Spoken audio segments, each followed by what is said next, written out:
Turner crashed onto LinkedIn in October 2019 with no prior knowledge of the platform, but her humorous, relatable, and uplifting posts quickly drove countless leads to her small transcription business and over 10,000 followers in her direction. She has gone on to grow a massive network of more than 170,000 people and 4 years ago started a LinkedIn training business, which hit six figures within the first 10 months. 2 years ago, Leah turned her hand to community building with the Halt, a lively, welcoming, and inclusive membership community aimed at small business owners and solopreneurs. This is the business of community building. Welcome to Connections Radio, Leah, and thank you for joining me today. Can you please start by telling me what it was about LinkedIn that first sparked your interest in the platform? Hi, thank you so much for having me on. Oh my gosh. I didn't want to go on LinkedIn at all. I just saw LinkedIn as this like boring job hunting platform and I didn't really know anything about it. But my transcription business was at a point where I was working crazy hours and really not earning very much. And my son was about to start school and I wanted to be able to earn more. And I had no marketing budget. And I thought, well, my ideal clients might be on LinkedIn. And I kind of crept on there and went, had a look around and hated it and logged off pretty quickly. But I didn't really have much other option. So I went on and I spent a little bit more time looking around and trying to get to know a few people and get an idea of how it works and would it be useful. Um, and eventually kind of built up the confidence to start creating content on there. But it was really reluctantly to start with. So yeah, and I think most people feel quite similarly about the platform when they start on it. I felt the same when I first started on LinkedIn. I thought, what is this for and how do I use it? So, how do you use LinkedIn? I mean, when in those first days where you were exploring, what were you actually doing? Were you looking people up? Were you looking at businesses? Were you following people? In the early days, when I was still doing transcription, my ideal clients were building surveyors, because I had a background in construction, and I knew that I could type up building reports really quickly and make a more money than I was in on other projects that took a lot longer. So I adjusted my profile to reflect my specialism within like the construction industry. And just started commenting on building surveyors' posts and supporting them. So then they would go look at my profile and go, oh, actually, when our secretary goes on holiday, we could do with someone like her. And like 5 years on, every now and then I still get a phone call from someone who saved my details and says, oh, do you still do this? I'm like, no, no, haven't done that for years. Um, so that was how it initially started. But I wasn't really creating content at that point. I was still getting business, but I wasn't really regularly creating content. And it wasn't till I started actually commenting on content that wasn't necessarily about client work. It was just stuff that I went, oh, that's kind of interesting and that's quite cool. And my feed started showing me things that were more relevant to me and more interesting to me. And because the algorithm learns about you quite quickly on LinkedIn. So I started seeing more diverse and interesting and colorful content. And I went, okay, this is a bit more me. This isn't just, you know, stuffy corporate people bragging about their promotions and supercars. It was like actually interesting stuff that I was learning from and finding engaging. So for me, it was getting involved to start with in the comment sections. Then I felt a little bit more confident to try and create my own content, but I made the mistake of trying to sound really corporate and fit in with what I thought people wanted on LinkedIn. And I hated it because it didn't feel like me at all. Um, and after that, I just decided, look, I'm getting clients from LinkedIn by commenting. So if I start creating content, I am going to potentially get more clients, but I'm not going to create content that doesn't sound like me because I hate it and I felt so uncomfortable. So I just sort of went, sod it, I'll try creating content that makes me laugh and I enjoy writing. And that worked really well. And I just got thousands and thousands of followers really fast. And that brought in more and more business.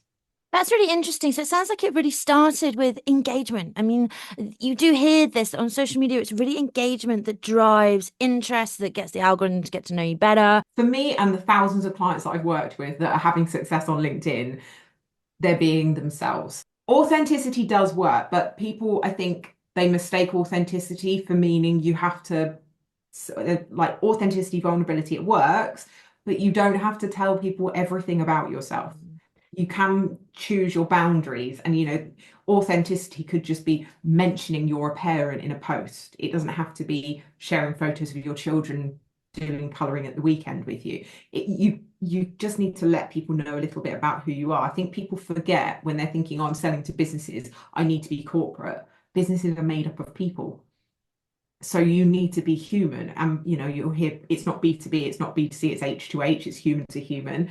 And the people that get the most out of LinkedIn, and that doesn't just mean professionally, like personally, the opportunities, the trust, the networking, the friendships that people create are the people that treat it like a after works drink sort of scenario, or the water cooler moments in the office, where they're getting to know people, not just what they do, but why they do it, why they're good at it, how they became good at it, what their past was that led to this moment, the bits that they find difficult, the things that they've learned from what's gone wrong, the tips that they have to share to help other people. It's a whole like I will talk about the fact that I'm a solo mum. I talk about the fact that I'm a Man United fan for my sins, that I love to travel, that I'm heavily tattooed and pierced, and I don't really look your typical corporate kind of person.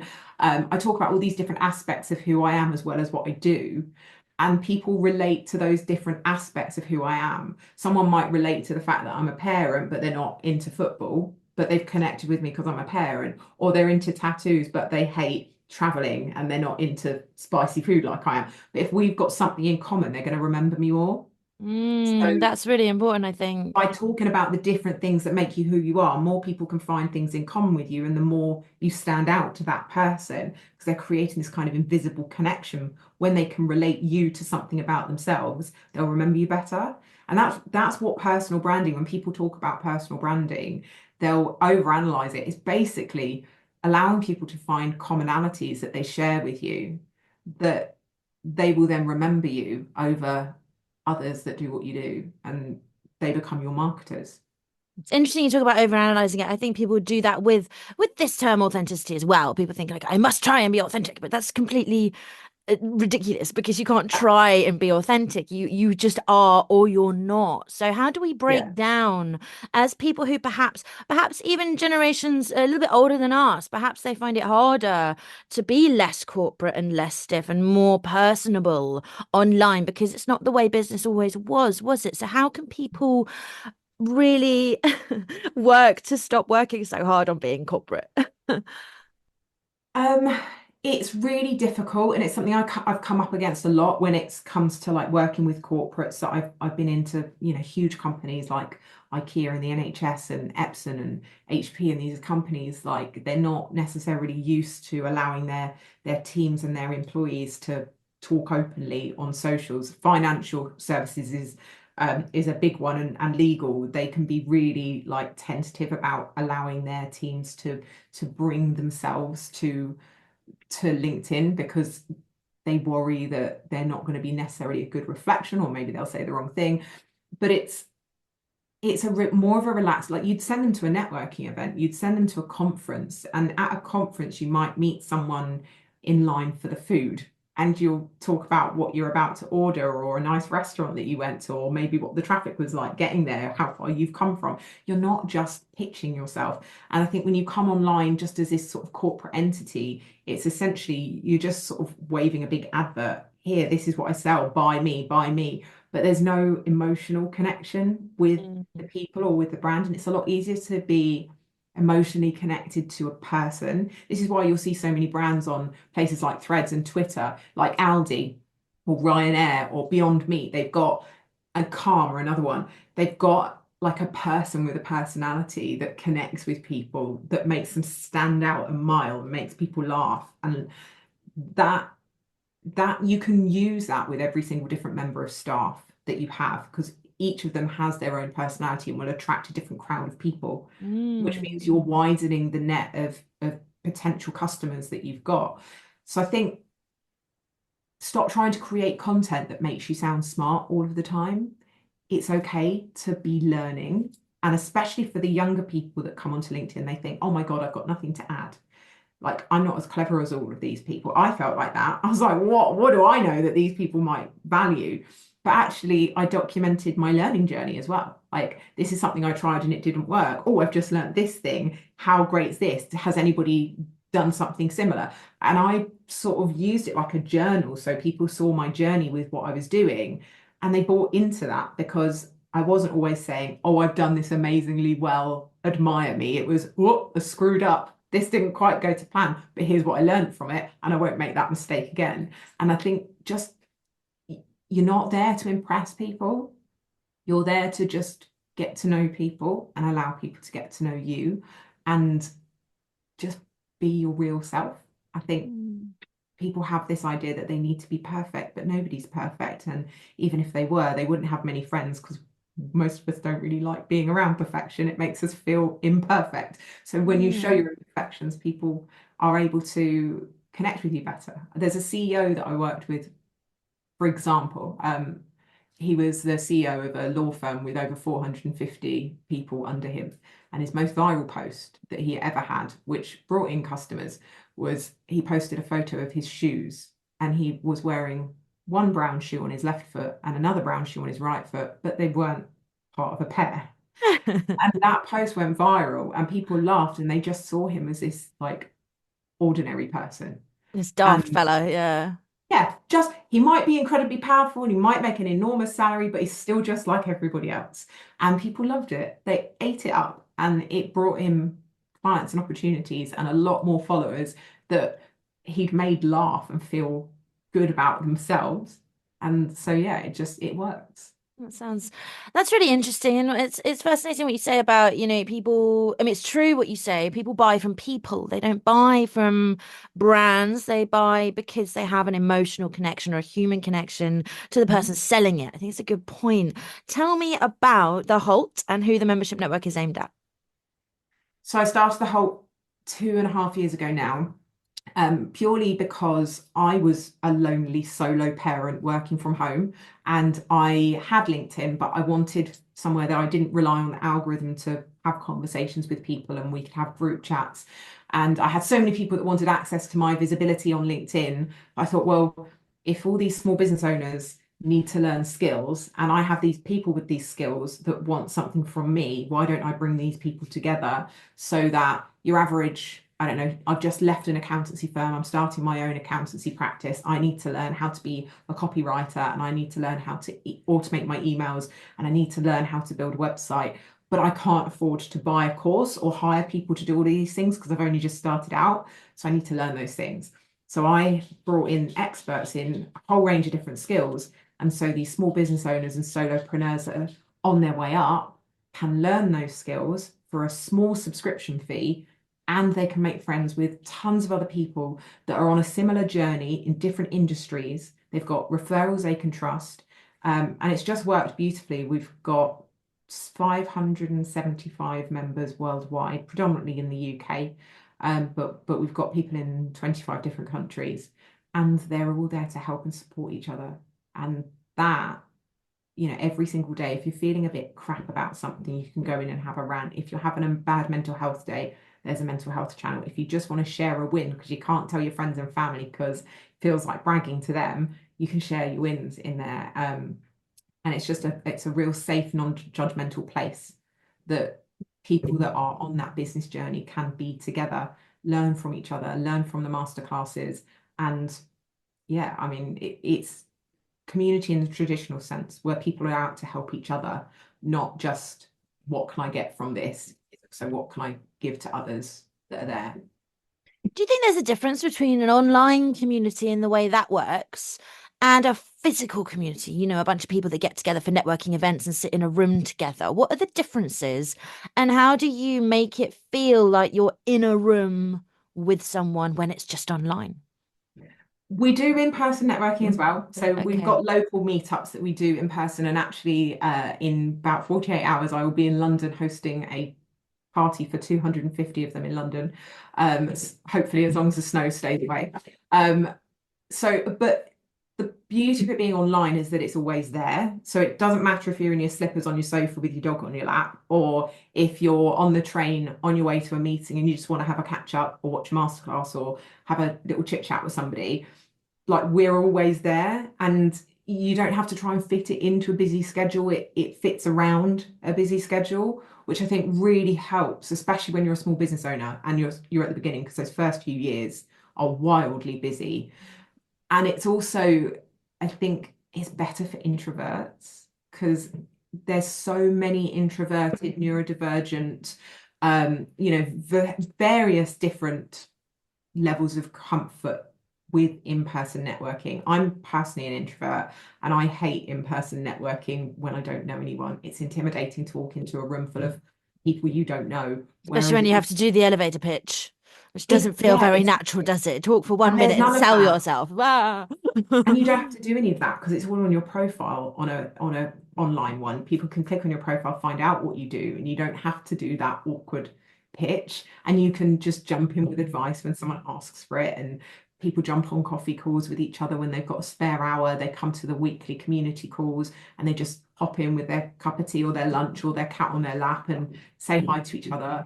So I think it's more suitable for a bigger variety of people, and it means that you can meet people that are in other countries, in other parts of the UK, all over the place, and you're not just limited to people in that vicinity, and you're not, having to travel miles to meet people outside of that.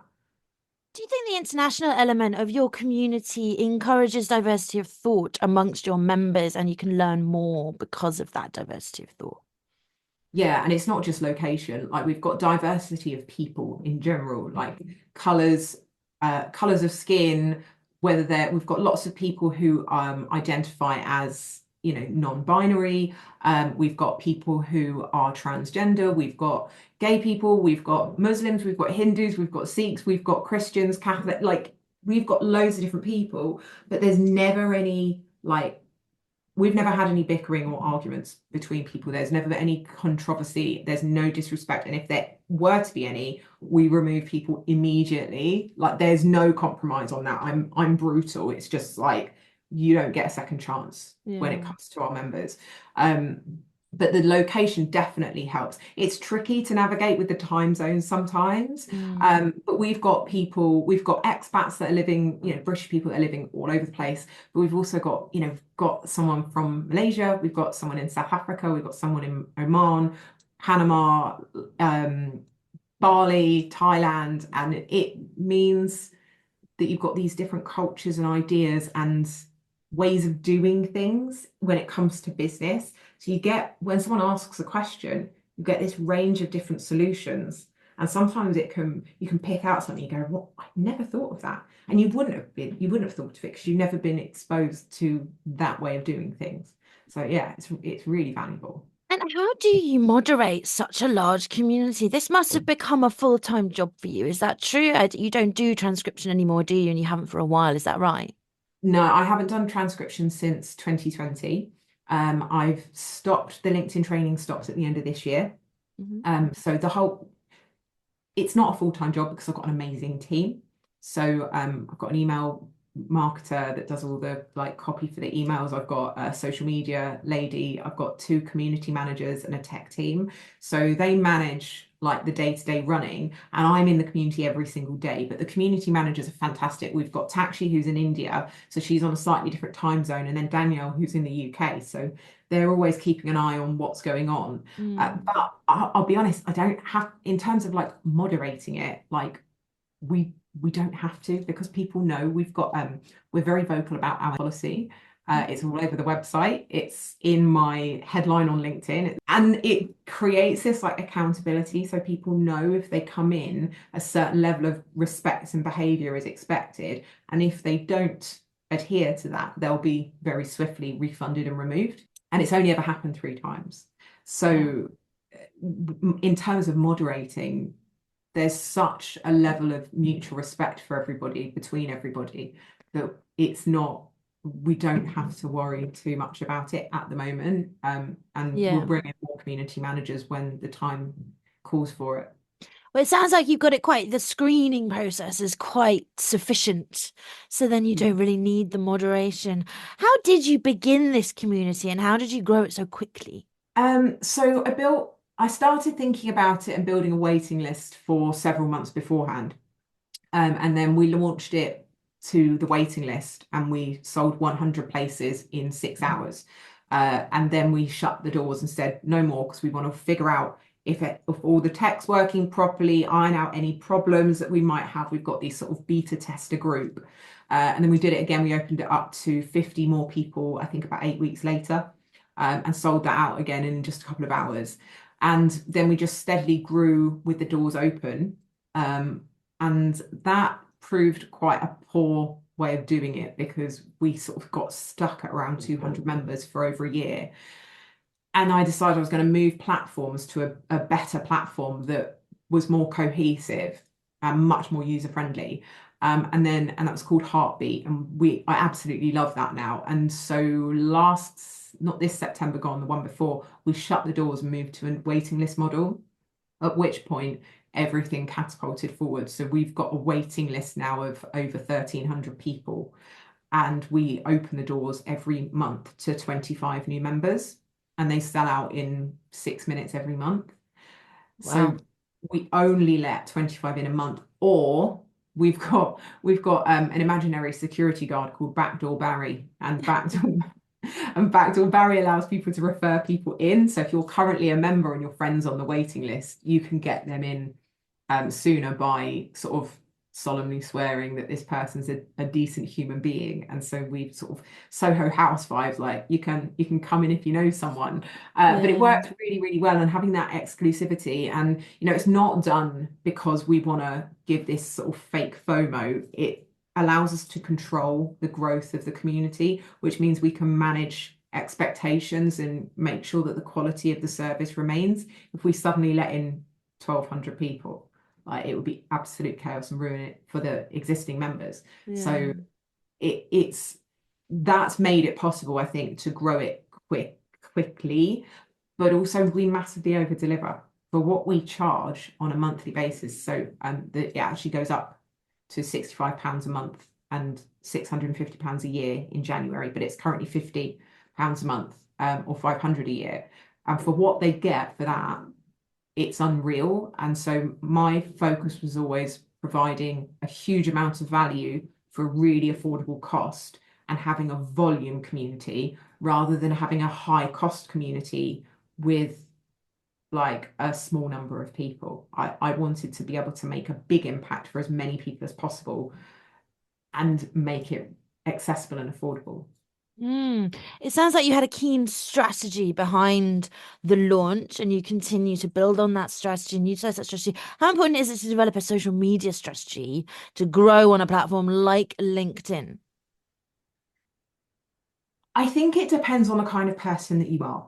If you are a confident and competent creator, content creator, you really know who your ideal clients are and you're comfortable with your tone of voice in your content, then maybe having an actual strategy is not, or a planned out strategy isn't as important because everything you create, well enough that it's going out to the right people. Because I don't have a strategy and I've winged everything that I've done from the very get-go. It's been a case of learn as I go and learn quickly and implement. If something's not going well, quick change it and try again. But if you're not someone who's a confident writer or video creator or confident online, you do need to have more of a strategy. You do need to spend more time thinking, who are those ideal clients? How am I going to speak to them? Are they in my network? How many people how often am I going to be able to post each week in line with how much time I have available? So I think it just depends on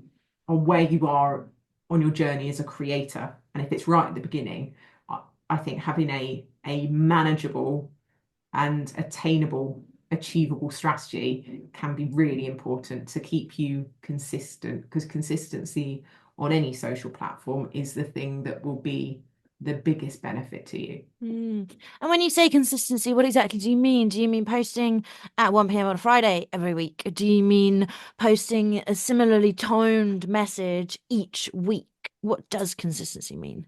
I think consistency in this context means people know that you're there. So being consistently visible means showing up in the comment sections, creating content regularly, um, being on multiple platforms if you have capacity to do that, being able to do regular email marketing if you have capacity to do that. It's not something that you need to be doing all of those things right from the get-go, but even just showing up in people's comment sections on a regular basis, people see that you're there to support them.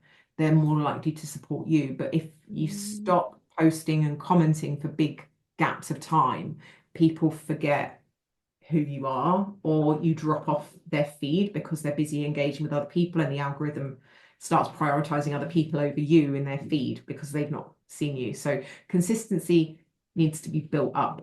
It's something that, if you're only just starting on LinkedIn, create one post a week, have an optimized profile. Otherwise, you're wasting your time. You need to have your profile showing people what you do for them and how you help and who it's for. But if you're creating content once a week and you can manage that, start with once a week. Like 5 comments a day on ideal clients' posts and one post a week. When it's easy, increase it. Because if you try and go like 0 to 60, you'll never stay committed. And the consistency that you might build up in a 30-day sprint of posting every day will be lost when you decide to run away from LinkedIn for a month to recover from the stress of it all. Because you've burnt out, LinkedIn Yeah. burnout. Yeah, LinkedIn burnout's a real thing. We Yeah, well, so get the feed from it. digital burnout is real, isn't it? You know, a lot of people. I keep getting. I must be like giving this idea to my social media accounts because I keep getting like, go on a 30-day like switch off retreat and disappear from the world for 30 days. I'm thinking, why is it showing me this? I'm fine. I'm having a nice time, but maybe I'm just on the platform too much and it's going, whoa, you need a break. You have launched a podcast, haven't you? The Halt podcast. Is that right? Why did you launch it, and what's the power of audio? So it's called the Halt Survival Guide for Small Businesses, and I launched it in beginning of October. The thought process behind it was to be able to reach more small business owners who aren't trying to be like multi-billionaire tycoons that, can buy their Lamborghinis and go yachting on the weekends. Like, that's not who I am. And the vast majority of the people that I know that run businesses don't care about that stuff. They've left employment because they want to make enough money to provide for their families, to go on a few nice holidays a year, and to be in control of their own time and schedules and flexible around the lifestyle that they want. And that's never talked about. I don't hear about it in podcasts. There's no real podcasts that really are relatable. You hear all these super, super successful people that are so out of touch with what it Growth. was like. Yeah, and they're so out of touch with what it was like at the beginning. And actually, the people we're talking to are people that are just ordinary, like middle class people that have, or people that have been working class that have clawed their way into the sort of middle class earning brackets, that are comfortable, that are happy, that have learned their strengths, that have overcome failures and are happy to talk about it, so that the people who are thinking about leaving and starting out on their own get a realistic view of what it's like. It's not all spa breaks and fancy retreats and Mm. making £10,000 months after your first 6 weeks in business.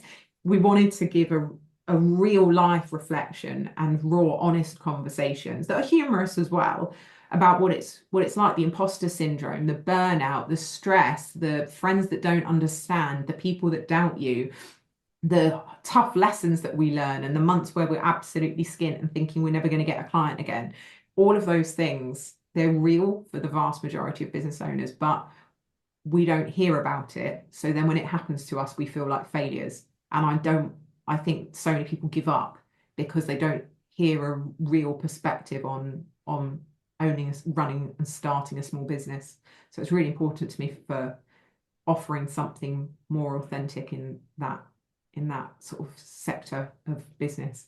Yeah, that sounds really powerful. As a solopreneur myself and somebody who, well, I work for myself, I have ups and downs, I have dips and dives. I'm not of the growth mindset. I don't want to make millions. I don't want a Lamborghini. I don't want the pressure of having lots of money and trying to decide what to do with it. I'm fine.